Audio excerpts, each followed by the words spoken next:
Sleeves here with the Senior Pickleball Report, powered by TNC Network. On the road. Hey, let's get it going.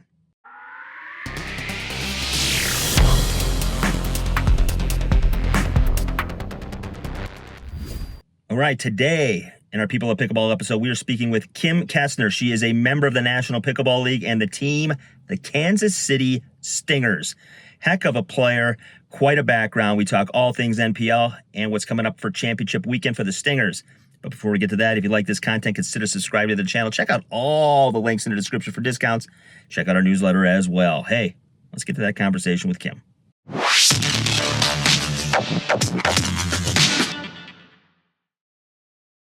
All right. Hey, we have Kim Kesner from the Kansas City Stingers of the National Pickleball League. Welcome to the Senior Pickleball Report, Kim. Thank you. Thanks for having me. Absolutely. Before we get into, your season so far and obviously the last event you had in Kansas City during PickleCon, I always start with how we got into this game, and you're no exception. So give us a little bit of background, maybe some how you got into it, what your past sort of athletic careers might have been and things like that, and how this football game sort of took your life over a little bit.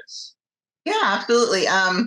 Well, I played college volleyball and softball, believe it or not. Okay. I did grow up playing tennis and got back into it when I got out of chiropractic college, and so was heavy into tennis, which transfers over very well. And then I kind of got more into golf pretty seriously. And then someone introduced me to pickleball, like 7 years ago, and said, come try it. And oh my gosh, as soon as I played a first tournament, I dropped every other sport I played and I've done nothing since. So yeah. So you're sort of old school. I mean, you talk to a lot of people and they started like myself, during COVID, but you're sort of pre-explosion a little bit of the game. So that being said, like what's kind of gone through your head in the last few years? I mean, obviously, I don't know if anybody saw that. One, there'd be professional leagues, and two, professional leagues for over, people over 50. So yeah. Talk about what you've seen in the last 7 years and how you've sort of reacted to it. Yeah, I mean, the growth is just unbelievable. I mean, it just was more like soft game. Even the game itself has changed, involves so much. And but the growth is crazy. I mean, everyone's like, "Oh my gosh, you play pickleball?" I'm like, "Yeah, I have for a long time." So it's exploding, and the fact that we have a 50 plus professional league is awesome. So, and I'm so excited, happy to be a part of it. Yeah, absolutely. I mean, you touched on it a little bit. You've seen the changes in the game. Obviously, technology playing a big part in that, in the paddles changing. And you're sort of with one of what I would call the old school companies that's been around for a while, Onyx. So talk about, like, I know I was in Kansas City a year ago when you all were playing at Chicken and Pickle. And then I was at PickleCon, and I watched your match, one of the early matches, you and Jen playing on the championship court. And I could tell in that year, there were more of driving the third, dropping the fifth than at least in the previous year. So talk about what you've seen in the changes, not only obviously in the last 7 years, but maybe in the league itself. Yeah, I mean, that is the biggest thing is it's just, I mean, you're just hitting the crap out of the ball now every single time. And, you got to be up quick to that line to react and go from there. So it's awesome. There's such a big change and you got to be ready. You can't be, warming up and starting slow, which sometimes I'm guilty of, but it's slam bam for sure. Yeah. And I watched your match and I forget who you were playing, but you made an adjustment personally. I know what you were doing in the beginning, at least from what I recall, is you were sort of chipping the return high and deep. And then after a while, you started to hit more drives. And so making those adjustments in game, obviously, those are important because the game itself is speeded up so much. I know I've had to change my return a little bit. Sometimes I'll chip it, but then I'm giving so much spin to them sometimes that it just comes back tenfold. So maybe talk about some of the adjustments you have to make, because at a 50 plus level, people just think, oh, they're playing pickleball and they might see it on YouTube. But I'm telling you folks, if you go in person and you sit courtside, y'all can play hard and it's high level. So talk about some of the high level sort of in-game adjustments you have to make because the competition is really tight and you're playing win by one. So. Yeah, it's really tight. And, we do just, I mean, the goals are usually just serve deep, and return deep. Sure. And try to hit the moving target if they're stacking and, and we realized we lost one of those matches or one of the games pretty badly in game one, and we adjusted and came back and won the next two games after that. Right. And it was just, focusing on, certain shots that we knew that we could win certain points, like hitting the middle more and trying to slow the ball down at certain times and moving that person a little bit more. So that's, you just got to figure out your opponent right away. And sometimes it takes a game. Yeah. That's why 2 out of 3 for pickleball is a must for any type of match, because you do have that ability to change, throughout the whole match on your strategy. Right. And I noticed, I think, I'm probably at a 4-2, 4-3 level, but I can tell that at the pro level that you're playing at 5-0 and up, that adjustment happens a lot quicker. You seem to recognize patterns faster, make adjustments in game quicker. Don't necessarily stick with something just because that's what you're used to doing. So, you're playing in a pro league at 50 plus years old, and you're playing at an unbelievable level. Where do you see this league going? Because obviously, year one, you had 6 teams and then you double it. And right. I know I've talked to Michael, who plays on your team as well, and they're talking about more and more growth. What do you think of the changes from year 1 to year 2 and possibly going into year 3 and 4? Well, I mean, the amount of just players, just multitude by far. I mean, some of the players that played year 1 didn't even get redrafted in year 2, and we had double the teams. So we literally had double the amount of people, and I saw that on several occasions. So, I mean, just trying to keep up with all these, and the older you get, the younger the people are. So, so they, I feel like it's going to keep growing, and it's just going to get better and better and better, just all the way around. So it's just going to probably, I don't know if it's going to double next year, but it's definitely growing more. So. Yeah, for sure. I mean, obviously your team is a new franchise and there are other teams as well.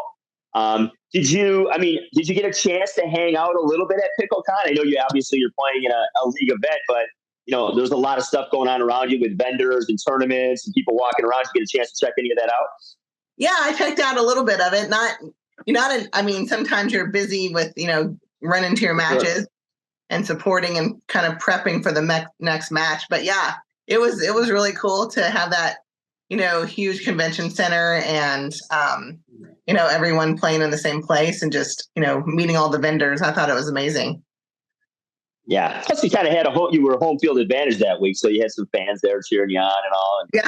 Very, very cool. I got to interview Daryl earlier this year, and what a really cool guy to play for. Oh, he's so great. He and Julie both. I mean, they're the nicest people. Yeah.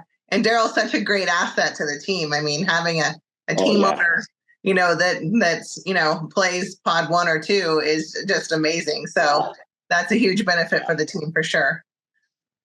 Yeah, talk a little bit. I mean, speaking of high level players, I mean, you get, obviously to play with what I would consider to be a legend of the game, Jennifer Dawson. What's it like playing with somebody who has that sort of background and, tons of championships and tons of championship experience?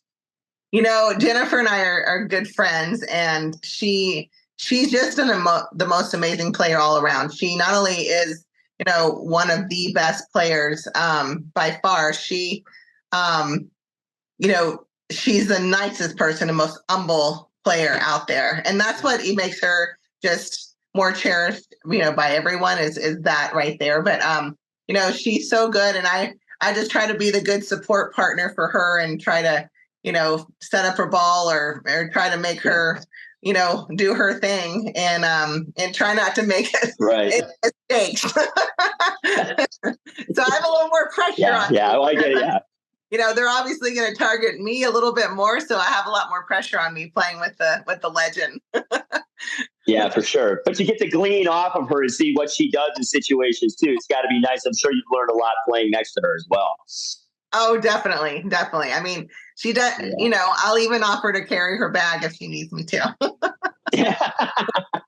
You're so sweet. Very cool. Very cool. So, are you a chiropractor? I am. I am. Okay, so I just started going to a chiropractor this spring for the first time. And, like anybody else who takes up this game and you start playing in your whatever age, but in particular our age, over 50, lower back issues and things like that. I've really gotten a great deal out of it. I kind of, had to go a few times in the beginning, several weeks apart, but now I go about every 6 to 8 weeks. Talk about some of the things maybe that you see on the court or off the court that are, I guess holding people back or taking them off the court a little bit. I think the thing I see the most and that I've changed is I got to warm up more.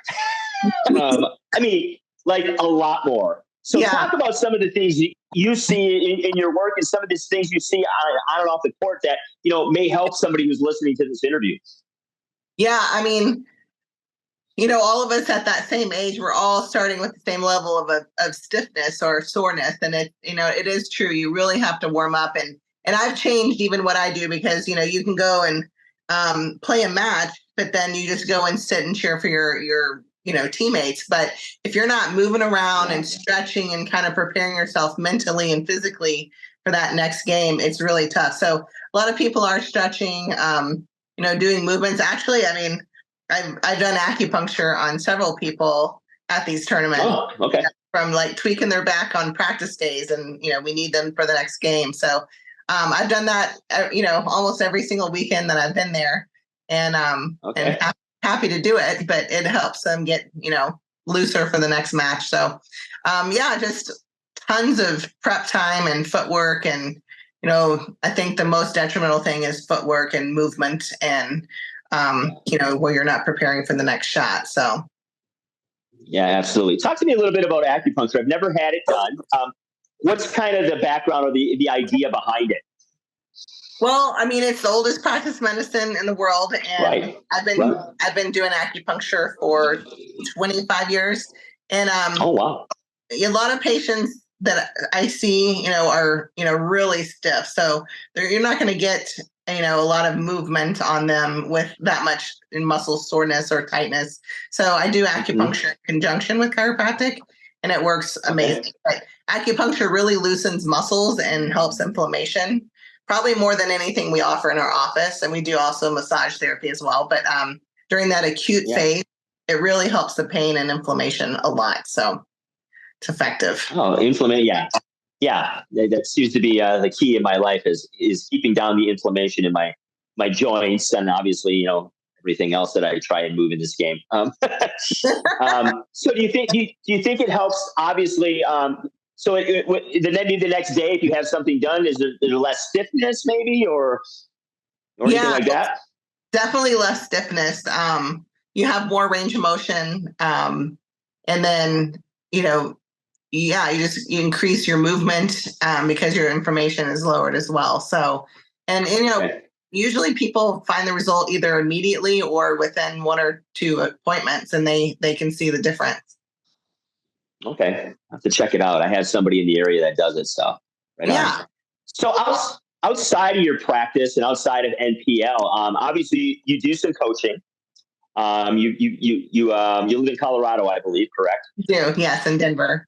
Yeah. Okay. So talk about some of that, like your coaching, and you play a fair amount of events outside of NPL during the year. Yeah, I mean, I play, the Senior Pro Tour. I've played some APP tournaments, and just some like local, kind of money ball type tournaments here. Yeah. So I try to play a fair amount. I mean, with NPL now having 6 matches, I probably will play another 6 matches or tournaments. I like to do probably once a month is plenty for me, just still working full time. Sure. Yeah. Yeah. Absolutely. Cool. I feel like the people that talk about your. Go ahead. I just said, yeah, working full time, lowers my chances of, playing too many. So that's that. Yeah, that's true. I mean, you look at some people like, I remember following Rick Witskin a couple years ago. The guy played like 30 events. I was like, I don't know how anybody could hold up doing that. And he's a tall, big guy, and he's not Yeah, light, like but some people are blessed with genetics, and obviously some people have some routines that and practices that help them along and keep them on the court. So, exactly. talk about your clinics. Like, do you do some coaching? Yeah, I do coaching. I put on like a couple of clinics a year, not a ton. I do Yeah, more individual coaching and lessons, and love it. I think with the experience that I've had through all the tournaments and the 7 years that I've played, really helps me, on coaching and teaching as well. Just that experience makes a big difference. So I do yeah, enjoy. absolutely. Yeah. So I enjoy it. I love sharing the game and the excitement that other people have. And so, Yeah. just work them through a whole match and technique. And I love coaching and just, thoroughly making people better and just enjoying the game. Yeah. Do you have a specific level you enjoy coaching the most? Probably usually like 4-0 level is great. Yeah. I mean, I think anyone that has somewhat of an athletic ability is easier to coach naturally. Sure. Um, and, so that's usually probably the level that I enjoy the most, men or women, either one. Yeah, right on. So, what paddle are you playing with these days? I'm playing with actually this Evoke Premier raw carbon paddle with Onyx. I love it. Yeah. Ooh. Has a Yeah. lot of pop and a lot of spin to it, and I've really enjoyed this paddle. I've played with this particular one for the last 2 years, and Onyx has been, great to me and great supporter, and I've really, really thoroughly enjoy all their paddles. Yeah. Yeah. Is that a 16 mil or a 14 mil or? No, I play between a 12 and a 10, to believe it or not. Oh, wow, you got a thin one. Yeah. Yeah, Look at a lot you. of pop, a lot of pop to it. You and Jen got those super thin ones. I know. We got to put some power behind that ball. Grip and rip, baby. Grip and rip. Yeah, right. Right on. Very cool. So that being said, obviously, the game is evolving. We talked earlier, the last year, you can tell a huge difference in just paddle technology. And obviously, the powers that be, USA Pickleball and some others, are trying to sort of figure out the parameters of what it's going to be. Still tweaking with the ball. And obviously, you had a different ball last season, NPL, a different ball this season. And in surfaces, there was different surfaces you can play on at PickleCon. And, I'm sure your surfaces, vary from event to event. Where do you see this game going? And where, in some level, where would you like to see it going? Are you okay with the power about where it is? Are you okay with it increasing? Talk to me about where you see it going and maybe where you'd like it to end up being eventually. I like the traditional surface. I think that matters a lot, just playing, in that consistent, surface that we played on, all the chicken and pickles and all the facilities that we've played with this year has been amazing. And yeah, I mean, as far as like the venues go, they've been excellent. So, and as far as like growth, is that what you asked me? Is just where it's going? Yeah. So, like, where do you see this? Where do you see the sport going as far as even growth or technology, or do you think the game is going to even speed up more? I think so. I don't know. I mean, sometimes it can get a little dangerous playing mixed doubles, and Yeah. especially when the woman's targeted, you got to wear some eye protection for sure. But yeah, Sure. I mean, some of the paddles you can tell by the player. I mean, they can be this frail little person and they're playing with this real poppy paddle, and they're like, they're known for, just hitting the crap out of it. And it's so I feel like I think there should be a little bit of regulation there as far as some safety. Some of these paddles are just a little too much, but I think, I mean, I don't think the game can get any faster. So I'm kind of really happy where it is, to be honest. Yeah. No kidding. Maybe. Yeah. So take us like, Yeah, well, we all are. I mean, I started playing in 2021, and I was playing with, I think, a SLK version of Selkirk, and that paddle today. I mean, there's no way you could play in a competitive match that's with the kind of speed that's going on with these paddles today. And obviously, the ball, I think, is the thing that sort of gets a little bit overlooked. I had a ball at PickleCon I brought that was made from a 3D printer. And it was a little more, it was sort of a cross almost between a racquetball and a pickleball. Super quiet, a little more bouncy. But I'm interested to sort of see where the ball technology ends up going, because obviously people talk all about the sound, and if somebody's got 16 courts next to their neighborhood at 7 in the morning, and you got 100 plus people whacking the ball around. I'm interested to see where the paddle and technology and ball technology go, and to see if it becomes a quieter game, and things like that. What are your thoughts on some of those things? Yeah, I don't know how they're going to make this, a quieter game, because some of these paddles have so much pop to it. And the ball, I mean, pickleball is, the ball is developed to be the way the ball is. And so I understand that certain communities, it's loud but they're going to have to design courts, where it is. And I know that it's hard. I understand. And I was going to build a court in my own house, and I was really cognizant of, the peace that you have outside and of your neighbors. So, but yeah, I think that they might change a little bit of the softness of the paddle and make it a little less loud and clicky. But I don't know. I'm not sure what they're going to do with that. Yeah. Well, we'll see. I mean, obviously the game it seems to be still in its wild, wild west phase, where they're throwing everything up and seeing sort of what sticks, and, rule changes, and obviously leagues coming and going, and technology changing. It's going to be interesting to see where we are in about 3 to 5 years, and what this has sort of become and what it's going to ultimately be. Because, I mean, if you would have told any of us what it is now, even, we would have been like, huh? Yeah, I know. What is going on? I know. I mean, I'm going to have to start doing some, illegal steroids or something to keep up. I don't know. Yeah, it is crazy. The money being thrown at this game too. I mean, you look at all the, from travel to the leagues to paying, people's salaries to paddle sponsorships. I do a lot of reviews, and I get people sending me tons of things, and it's amazing. Everybody's sort of trying to find their niche in this landscape. And it feels like there's got to be some sort of saturation point coming, because, I mean, I review paddles, and there's an endless supply of brands still coming online that are, and at some point we're going to be like, how many paddle manufacturers can we have? I know. It's overwhelming. I mean, I don't even keep up with it, to be honest with you. I don't have the time to keep up with it. It's just so much. So, I mean, you have a life, Kim. It's okay. I know.